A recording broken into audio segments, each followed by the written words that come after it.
राधे राधे, हरे कृष्णा। आप सभी का दिन शुभ और मंगलमय हो। आज दिनांक है 5 फरवरी बुधवार और आज माघ मास का 23वां दिन है। हर बार की तरह आज भी प्रस्तुत है आपके लिए बहुत ही सुंदर कथा और उसके बाद आप सुनेंगे माघ मास महात्म्य का आज का अध्याय। एक बार चंपापुरी नाम का राज्य था जिसके राजा हंसध्वज जी थे। वो परम धार्मिक थे और धर्मपूर्वक तरीके से शासन करते थे।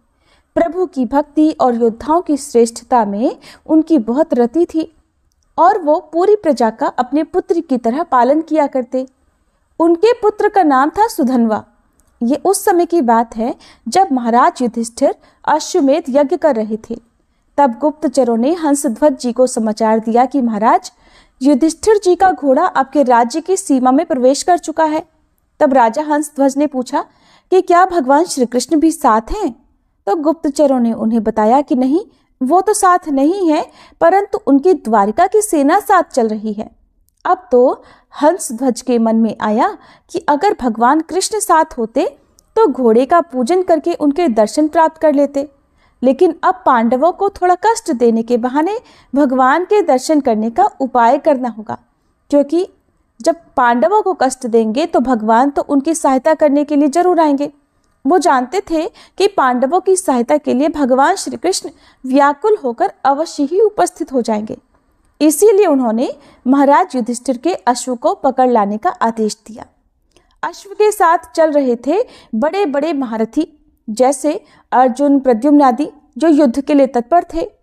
अश्व को पकड़ते ही हंसध्वज ने हर्षपूर्वक युद्ध का जयघोष किया और तुरंत अपनी सेना को उपस्थित होने का आदेश किया। उन्होंने साथ ही ये भी आदेश किया कि अगर किसी ने थोड़ी भी देर की तो उसे खौलते हुए तेल की एक बड़ी कढ़ाई में डाल दिया जाएगा। नगाड़े की ध्वनि पूरी होते होते पूरी सेना नगर के बाहर आ जानी चाहिए। स्वयं गजराज पर चढ़कर हंसध्वज भगवान श्री कृष्ण को मानसिक प्रणाम करके अर्जुन जी से युद्ध करने के लिए आगे बढ़े। राजा की आज्ञा सुनकर सारे सैनिक ठीक समय पर उपस्थित हो गए। राजा के आदेश के अनुसार वहीं पर एक बड़ी कढ़ाई में खौलता हुआ तेल डालकर रखा जाने लगा कि अगर कोई देरी करेगा तो उसी को पकड़कर कढ़ाई में डाल दिया जाएगा। जितने भी वीर योद्धा थे वो तुरंत सारे के सारे उपस्थित हो गए, पर राजा के अपने पुत्र सुधन्वा जी समय पर नहीं आए। सुधन्वा जी भगवान के बहुत बड़े भक्त थे और हर समय नाम जप करते रहते। जैसे ही युद्ध की घोषणा हुई तो वो अस्त्र शस्त्रों से सुसज्जित होकर अपनी माता के पास गए और प्रणाम करते हुए कहने लगे, माँ, आज मेरे जीवन का परम लाभ उपस्थित हुआ है, क्योंकि आज मुझे अर्जुन से युद्ध करना है। आज युद्ध कौशल के द्वारा मैं उनको ऐसा तृप्त और व्याकुल करूंगा कि उनके सारथी भगवान श्री कृष्ण की हमारे ऊपर कृपा दृष्टि पड़े। पर हो सकता है माँ कि मैं युद्ध से वापस ही ना आऊं, इसलिए आपसे आशीर्वाद मांगता हूँ कि भगवान के साक्षात्कार की अपनी कामना पूर्ण कर सकूं। तब उनकी माता ने उन्हें कामना पूर्ति का आशीर्वाद देते हुए विदा किया। इसके बाद उनकी बहन ने आकर उन्हें तिलक लगाया, आरती की और उनको युद्ध में विजय की शुभकामनाएं दी। आगे बढ़े तो सुधन्वा जी की पत्नी प्रभावती, जिनसे उनका अभी अभी ब्याह हुआ था, मुस्कुराती हुई उनके सामने आई। सुधन्वा जी को युद्ध के लिए तैयार देखकर कहने लगी, स्वामी, मैं जानती हूँ कि आज आप महाबली महारथी अर्जुन जी से युद्ध करने जा रहे हैं और ये भी जानती हूँ कि वहां से वापस आ पाना असंभव है, पर इतनी कृपा तो कर दो कि आपके बाद आपको जलांजलि देने वाला कोई तो हो। तब सुधन्वा जी ने कहा, तुम धैर्य रखो, मैं श्री कृष्ण के बल से अर्जुन को परास्त करके वापस लौटूंगा। प्रभावती जी ने उत्तर दिया, नाथ, आज तक मैंने ऐसा नहीं सुना कि जो श्री कृष्ण से मिलने के लिए गए हों वो वापस लौटे हों। अब बाहर कढ़ाई में तेल खौल रहा था और राजकुमार सुधन्वा जी को समय पर न आया देखकर महाराज हंसध्वज को बड़ा कष्ट हुआ कि सुधन्वा ही मेरी आज्ञा का उल्लंघन कर रहा है। इधर सुधन्वा जी अपनी पत्नी के पुत्र कामना के भाव को पूर्ण करने के लिए रुके हुए थे, लेकिन ये बात महाराज को पता नहीं थी। हंसध्वज जी ने तुरंत जल्लादों को आदेश देते हुए कहा कि सुधन्वा को पकड़ कर लाया जाए और खौलते तेल में डाल दिया जाए। जैसे ही आज्ञा हुई, सैनिक तुरंत गए और उधर सुधन्वा जी स्नान आदि करके पवित्र होकर बाहर निकल रहे थे। तब सैनिकों ने सुधन्वा जी से कहा कि महाराज का आदेश है कि आपको बंदी बनाकर ले जाया जाए और खौलते तेल में डाल दिया जाए, क्योंकि आपने विलंब किया है। तो उन्होंने उत्तर दिया कि पहले हमें महाराज के सामने पहुंचने दिया जाए। पिता के सामने जाकर सुधनवा जी ने उन्हें प्रणाम किया, लेकिन महाराज ने अपनी बात दोहराते हुए कहा कि हमारी आज्ञा के उल्लंघन का जो निर्णय है वही व्यवहार इनके साथ भी किया जाए। महाराज हंसध्वज के शंख और लिखित नाम के 2 आचार्य थे, जो सुधनवा जी के नाम जप और भक्ति से बहुत जलते थे। जब उनको अब अवसर मिला तो राजा के पूछने पर उन्होंने सुधनवा जी को आज्ञा के अनुसार खौलते तेल में डालकर मृत्यु दंड देने को कहा। साथ ही साथ चेतावनी दी कि महाराज, पुत्र मुंह में आकर अगर उन्होंने उनकी बात नहीं मानी तो वो उनका त्याग कर देंगे। मंत्रियों ने राजा को समझाने का प्रयास किया, पर राज पुरोहित के विरुद्ध हंसध्वज जी नहीं जा सकते थे। सुधनवा जी अर्जुन को व्याकुल कर कृष्ण दर्शन की अपनी कामना अपूर्ण होती देखकर व्याकुल होने लगे। जैसे ही उन्हें कढ़ाई में डाला जाने लगा तो वो भगवान को पुकार कर कहने लगे, हे गोविंद, मुझे मरने का दुख नहीं, क्योंकि आज मैं मरने के लिए ही तो निकला था, पर मरने से पहले मैं तो आपके दर्शन पाना चाहता था। और अर्जुन के पक्ष से आप मेरी ओर कैसे देखते हैं कि मैं ये देखना चाहता था। अगर अर्जुन के बाणों से भेदा जाता और आप सामने होते तो मुझे आनंद मिलता, पर यह क्या, कायरों की तरह कढ़ाई में मृत्यु को प्राप्त हो जाऊंगा। हे प्रभु, मुझ पर कृपा करें और मेरी कामना पूर्ण करें। युद्ध स्थल में अर्जुन को व्याकुल करते हुए अपने बाणों से आपकी पूजा करते हुए मरने में ही मुझे संतोष मिलेगा। तब सुधनवा जी श्री कृष्ण नाम का उच्चारण करने लगे और उन्हें खौलते तेल की कढ़ाई में डाल दिया गया। लेकिन काफी देर खौलते तेल में रहने के बाद भी सुधनवा जी का तो एक रोम तक नहीं जला, उन्हें कुछ नहीं हुआ। सबको बड़ा आश्चर्य हुआ, क्योंकि सबके सामने तेल खौल रहा था। पर नाम का ऐसा चमत्कार था कि सुधनवा जी प्रसन्न मुद्रा में श्री कृष्ण जपते बैठे रहे। अब राज पुरोहित विचार करने लगे कि आग तो जल रही है, पर सुधनवा जी को कुछ नहीं हो रहा। तो उन्होंने एक नारियल को कढ़ाई में डलवाया, तो खौलते तेल से वह फटकर नारियल शंख और लिखित के सिर में आ लगा। तेल की गिरी हुई बूंदों से उनके मुख पर फफोले पड़ गए। इससे तो निश्चित हुआ कि सुधनवा जी श्री कृष्ण नाम के बल से जीवित हैं और आग इसीलिए उन्हें नहीं जला सकी। अब वे दोनों पुरोहित जो सुधनवा जी से जलते थे, शंख और लिखित सोचने लगे कि हम अपने शास्त्र ज्ञान के गर्व में भगवान की भक्ति का तिरस्कार करते थे। आज सुधनवा जी के नाम जप का प्रभाव देख ही लिया। इतने में ही सुधनवा जी को बाहर निकाल लिया गया। तभी दोनों पुरोहित एक भक्त का विरोध करने के लिए स्वयं को धिक्कारते हुए उसी कढ़ाई में कूद गए। सुधनवा जी श्री कृष्ण नाम जपते रहे और तुरंत कढ़ाई में सब शीतल हो गया। वे दोनों आचार्य पुरोहित सुधनवा जी के चरणों में गिर पड़े और उन्हें छाती से लगाकर कहने लगे, प्रिय राजकुमार, आज तुम्हारे स्पर्श से हम पावन हो गए। तुम्हारी कृपा से आज ये समझ में आया कि भगवान के नाम में जो शक्ति है वो किसी भी दूसरे साधन में नहीं। तुम ही हमारा उद्धार करोगे। जाओ, युद्ध करो और अपनी कामना की पूर्ति करो। अब तो राजा ने घोषणा कर दी कि आज उनके स्थान पर सुधनवा सेनापति का पद संभालेंगे। सुधनवा जी कब प्रत्यंचा चढ़ाते और कब बाण छोड़ते बड़े बड़े सैनिक देख ही नहीं पा रहे थे। जब अर्जुन जी ने सुधनवा जी को बड़े बड़े महारथियों को मूर्छित करते देखा तो उन्होंने स्वयं अपने गांडीव धनुष की प्रत्यंचा खींची और सामने आकर खड़े हो गए। अर्जुन ने सुधनवा जी को युद्ध के लिए ललकारा तो सुधनवा जी ने निर्भयता पूर्वक हंसकर कहा, हे पार्थ, आपने बहुत सी लड़ाइयां लड़ी हैं और विजय भी आपको मिली है, पर तब आपके सारथी श्री कृष्ण थे। यद्यपि आप महावीर हैं, पर इस समय आप मेरे सामने नहीं देख सकते, क्योंकि आपका सारथी जो यहाँ नहीं है। अगर मुझ पर विजय प्राप्त करना चाहते हो तो पहले अपने सारथी को तो याद करो, नहीं तो आपके गांडीव की सामर्थ्य नहीं कि मुझे परास्त कर सके। अब एक बालक के मुख से ऐसी चुनौती सुनकर अर्जुन ने क्रोधित होकर उन पर बाणों की भीषण वर्षा कर दी। सुधनवा जी ने उनके हर बाण को काट दिया और अर्जुन की ध्वजा, प्रत्यंचा और गांडीव तक पर प्रहार किया। साथ ही साथ उन्होंने अर्जुन के सारथी को भी घायल कर दिया।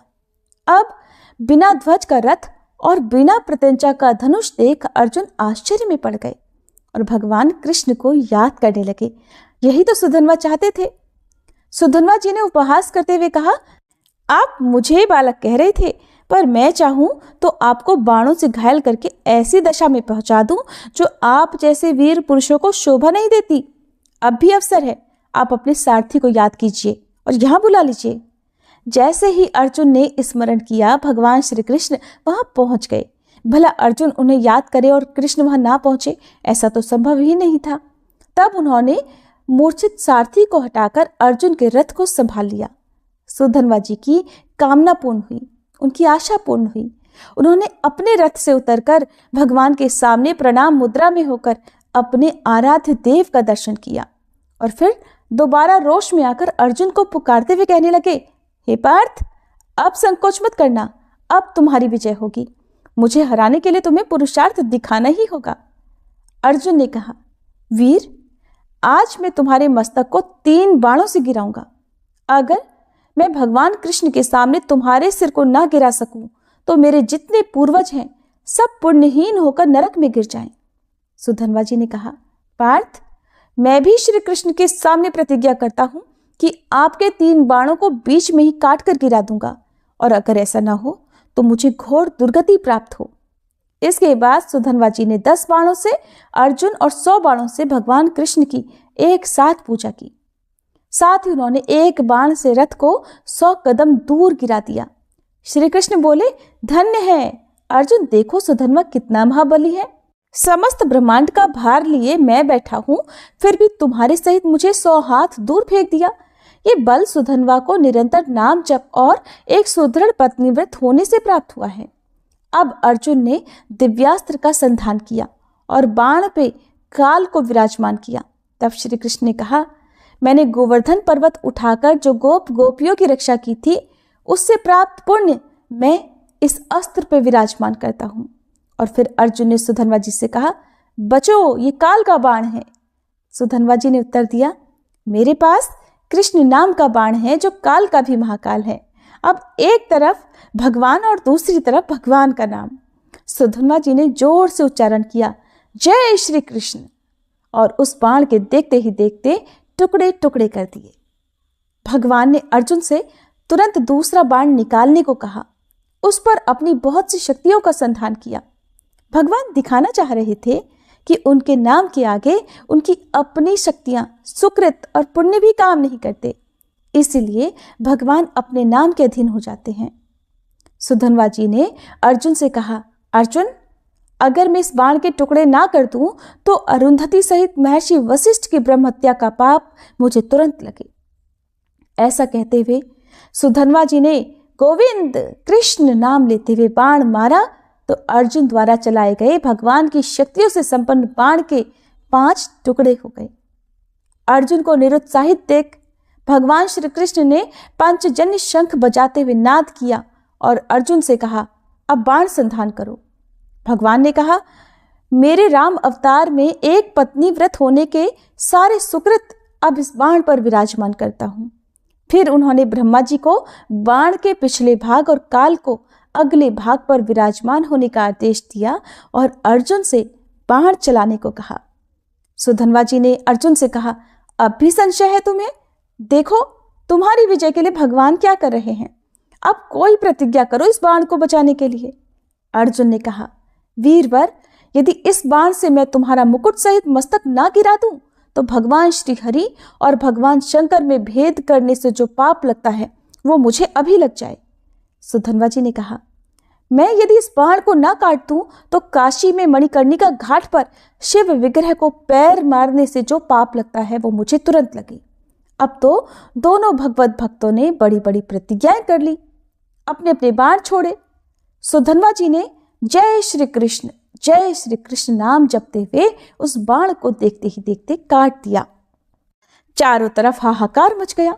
इतनी महिमा से युक्त बाण को कोई काट ही नहीं सकता था। बाण तो कट गए, पर उसके अग्रभाग ने आगे बढ़कर सुधन्वा जी के मस्तक को काट दिया। आश्चर्य की बात यह थी कि सुधन्वा जी के कटे हुए सिर से अभी भी निकल रहा था, श्री कृष्ण, जय श्री कृष्ण। भगवान श्री कृष्ण अब रथ से नीचे उतरे और उन्होंने सुधन्वा जी के कटे हुए सिर को उठाकर अपने हृदय से लगा लिया। इतने में ही सुधनवा जी के शरीर से निकली ज्योति भगवान की परिक्रमा करके भगवान में ही लीन हो गई। तब भगवान ने राजा हंसध्वज से कहा कि ऐसा भक्त शायद न आज तक हुआ है और न ही आगे होगा। वो मेरे दिव्य धाम में गया, इसलिए आप शोक या विलाप मत करना।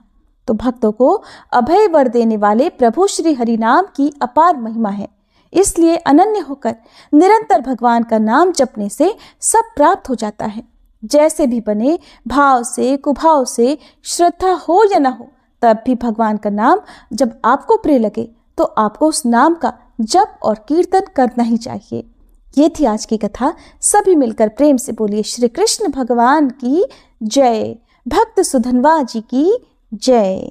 अब सुनिए आज का अध्याय। जब भगवान श्री राम ने 10 वानरों सहित लंकापुरी में प्रवेश किया, तब विभीषण ने उन्हें अकेला देखकर प्रश्न किया कि प्रभु, आपके साथ लक्ष्मण जी और जानकी जी क्यों नहीं आई? तब श्री रामचंद्र जी ने विभीषण से सब समाचार बताया और उनके हित के लिए इस प्रकार कहने लगे। हे राक्षस राज, इस समय मैं राज्य त्याग कर अपने परम धाम को, जहाँ लक्ष्मण जी गए हैं, शीघ्र ही जाऊंगा। उनके बिना अब इस मर्त्यलोक में 2 घड़ी भी ठहरने का मेरे मन में कोई उत्साह नहीं है। इस समय मैं तुम्हें शिक्षा देने के लिए ही यहाँ उपस्थित हुआ हूँ। तुम शांतचित्त होकर मेरी बात सुनो। ये राज्य लक्ष्मी स्वल्प बुद्धि वाले पुरुषों के मन में मदिरा की तरह मद उत्पन्न कर देती है, इसलिए तुम्हें अपने हृदय में इस मद को स्थान नहीं देना चाहिए। इंद्र आदि संपूर्ण देवताओं का तुम्हें आदर और पूजन करना चाहिए, जिससे तुम्हारा राज्य सदा सुस्थिर रहे और मेरा वचन भी सत्य हो। इसीलिए मैं यहाँ आया हूँ। अगर कोई मनुष्य किसी प्रकार यहाँ आ जाए तो समस्त निशाचरों को प्रसन्न होकर उसका सत्कार ही करना चाहिए।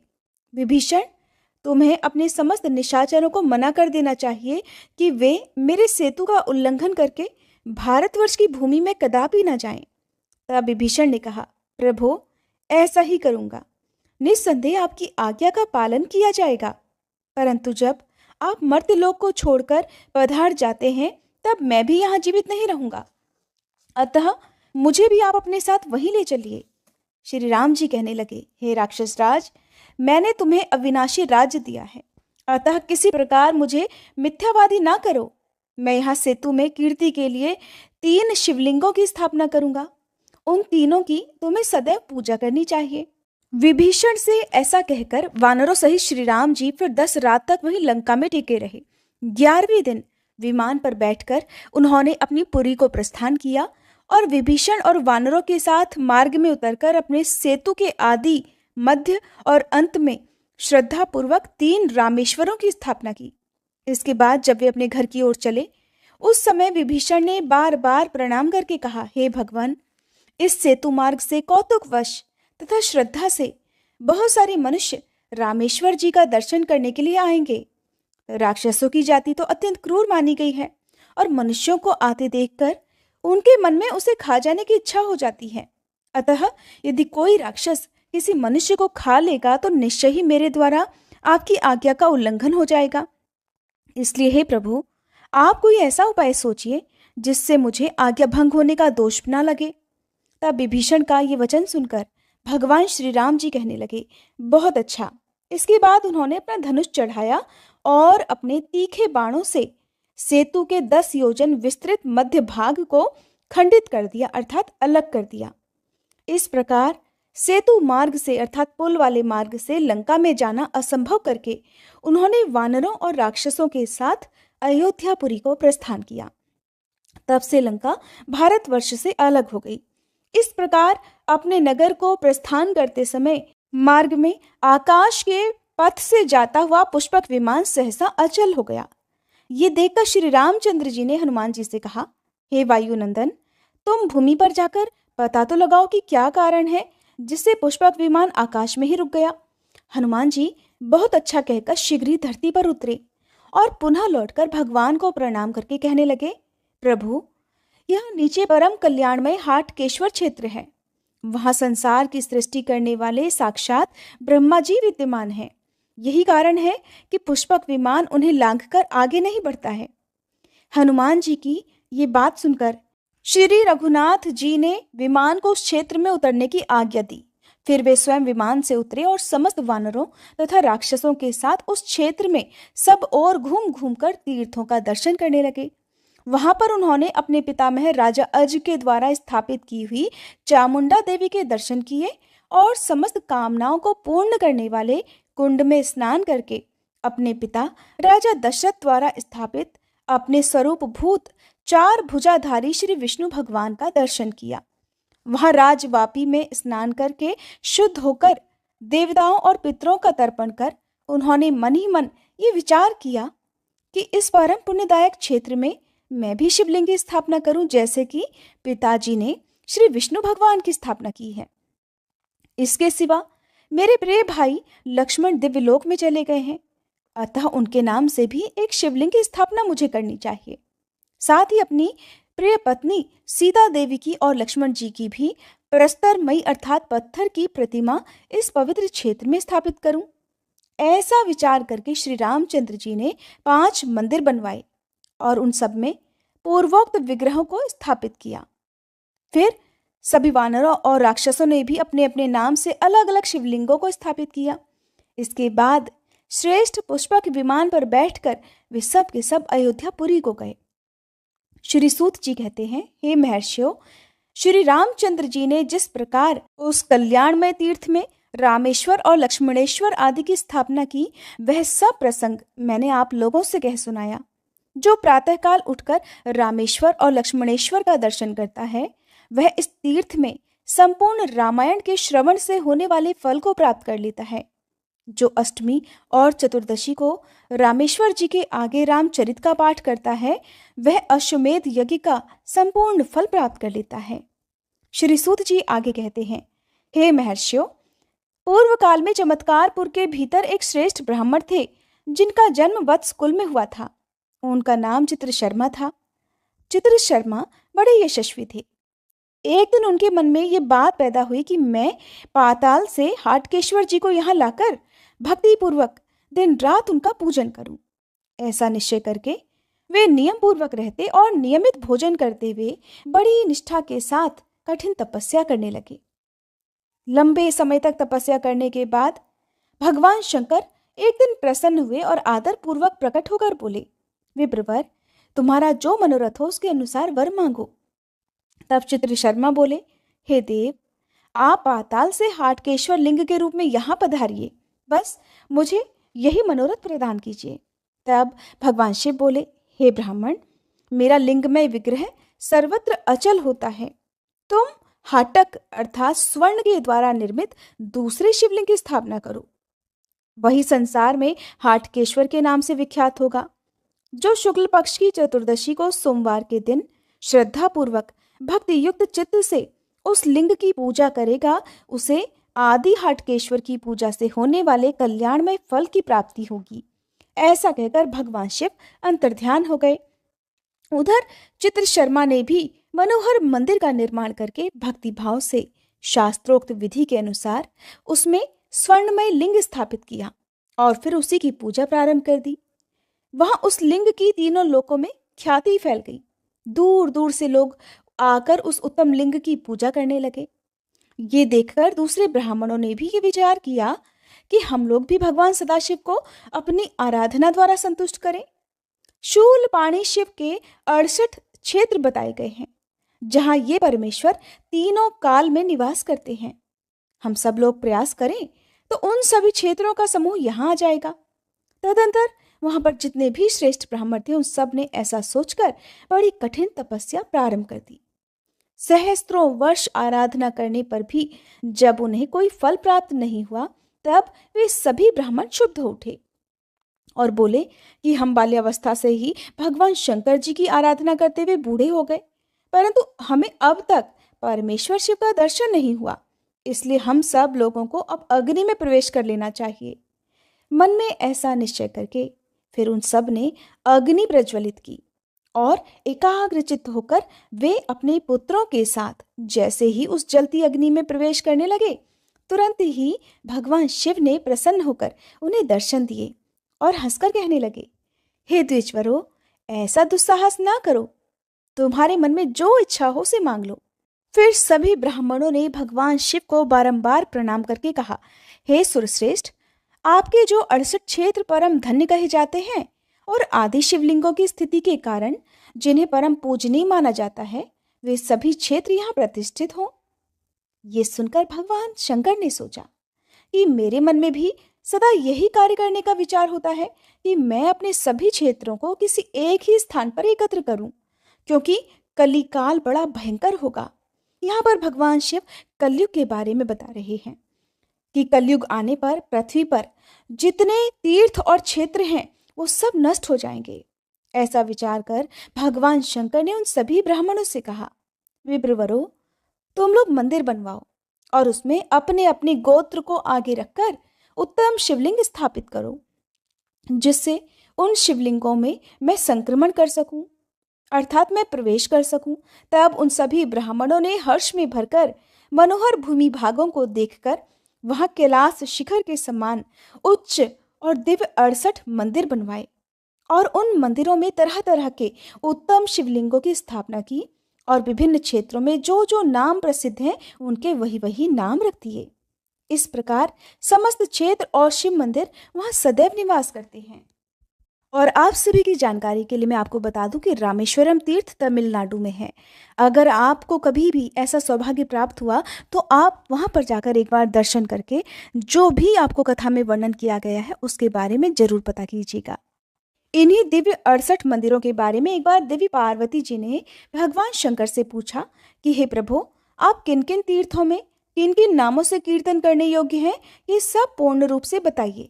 तब भगवान शिव कहने लगे, देवी, काशी में महादेव विश्वनाथ के नाम से, प्रयाग में महेश्वर, नैमिषारण्य में देवदेव, गया में प्रपितामह ब्रह्मा जी, कुरुक्षेत्र में स्थाणु, प्रभास में शशि शेखर, पुष्कर में अजागंधी, विश्वेश्वर में विश्व, अट्टाहस में महानाद, महेंद्र में महावृत, उज्जैनी में महाकाल, मरुकोट में महोत्कट, शंकुकर्ण में महातेज, गोकर्ण में महाबल, रुद्रकोटि में महायोग, स्थलेश्वर में महालिंग, हर्षित में हर्ष, वृषभध्वज में वृषभ, केदार में ईशान, मध्यमकेश्वर में शर्व, सुपर्ण में सहस्त्रांशु, कार्तिकेश्वर में सुसूक्ष्म, वस्त्रापथ में भव, कनखल में उग्र, भद्रकर्ण में शिव, दंडक में दंडिन, त्रिदंडा में ऊर्ध्वरेत, क्रमी जांगल में चंडीश, एकाम्र में कृतिवास, छागले में कपर्दी, कालिंजर में नीलकंठ, मंडलेश्वर में श्रीकंठ, काश्मीर में विजय, मरुकेश्वर में जयंत, हरिश्चंद्र में हर, पुरुषचंद्र में शंकर, वामेश्वर में जटी, कुक्कुटेश्वर में सौम्य, भस्मगात्र में भूतेश्वर, अमरकंटक में ओंकार, त्रिसंध्या में त्रयंबक, विरजा में त्रिलोचन, अर्केश्वर में दीप्त, नेपाल में पशुपति, दुष्कर्ण में यमलिंग, करवीर में कपाली, जलेश्वर में त्रिशूली, श्रीशैल में त्रिपुरांतक, अयोध्या में नागेश्वर, पाताल में हाटकेश्वर, कारोहण में नकुलीश, देविका में उमापति, भैरव में भैरवाकार, पूर्व सागर में अमर, सप्त गोदावर तीर्थ में भीम, निर्मलेश्वर में स्वयंभू, कर्णिकार में गणाध्यक्ष, कैलाश में गणाधिप, गंगा द्वार में हिम स्थान, जललिंग में जलप्रिय, वड़वाग्नि में अनल, बद्रिकाश्रम में भीम, श्रेष्ठ स्थान में कोटीश्वर, विंध्याचल में वाराह, हेमकूट में विरूपाक्ष, गंधमादन में भूर्भुवा, लिंगेश्वर में वरद और 68 अर्थात लंका में नरांतक का कीर्तन करना चाहिए। भगवान शिव ने कहा, देवी, इस प्रकार यहाँ 68 क्षेत्रों में प्रसिद्ध नामों का मैंने तुमसे वर्णन किया है। ये पढ़ने और सुनने वालों के सभी पापों का नाश करने वाले हैं। अतः बुद्धिमान पुरुषों को, विशेषतः शिव जी की दीक्षा लेने वाले पवित्र जनों को तीनों कालों में इन सब नामों का प्रयत्न पूर्वक कीर्तन करना चाहिए। जिस घर में ये 68 नाम लिखे हुए रहते हैं वहां भूत प्रेत, रोग व्याधि, सर्प, चोर तथा राजा आदि की कभी कोई बाधा उपस्थित नहीं होती है। देवी, इन सब तीर्थों में 8 बहुत उत्तम हैं, जिनमें स्नान करने वाला मनुष्य सभी तीर्थों में स्नान का फल प्राप्त करता है। नैमिषारण्य, केदार, पुष्कर, कुरुजांगल, काशी, कुरुक्षेत्र, प्रभास तथा हाटकेश्वर, इन 8 तीर्थों में जिसने भी श्रद्धा पूर्वक स्नान किया है उसने सब तीर्थों में स्नान कर लिया। देवी पार्वती ने पूछा, महादेव, कलयुग में मनुष्य किसी प्रकार इन सब क्षेत्रों में स्नान करने में समर्थ नहीं हो सकेंगे, अतः इन 8 तीर्थों का भी जो सारभूत तीर्थ हो, अर्थात इन 8 तीर्थों में भी जो मुख्य तीर्थ हो, जिसमें स्नान करने से इन सभी तीर्थों का फल प्राप्त हो सके, उसका वर्णन कीजिए। तब महादेव जी बोले, हे देवेश्वरी, इन 8 में भी सबसे उत्तम हाटकेश्वर क्षेत्र है, जहां मेरी आज्ञा से सब क्षेत्र निवास करते हैं। अन्य जितने भी तीर्थ हैं वे सभी कलयुग आने पर यहीं स्थित होते हैं। अतः मोक्ष की इच्छा रखने वाले पुरुषों को सभी प्रकार से प्रयास करके इस क्षेत्र का दर्शन अवश्य करना चाहिए। श्री सूत जी कहते हैं, हे ब्राह्मणों, इस प्रकार मैंने आप लोगों से 68 क्षेत्रों का उनके नाम और देवताओं सहित वर्णन किया है, जैसा कि महादेव जी ने पार्वती जी से किया था। जो श्रद्धा पूर्वक इन सब के नामों का पठन और कीर्तन करता है वह उनमें स्नान करने का पुण्य प्राप्त कर लेता है। हरे कृष्णा। कथा को अंत तक सुनने के लिए आप सभी का बहुत बहुत आभार। इससे आगे का वृतांत आप सभी अगले अध्याय में जरूर सुनिएगा।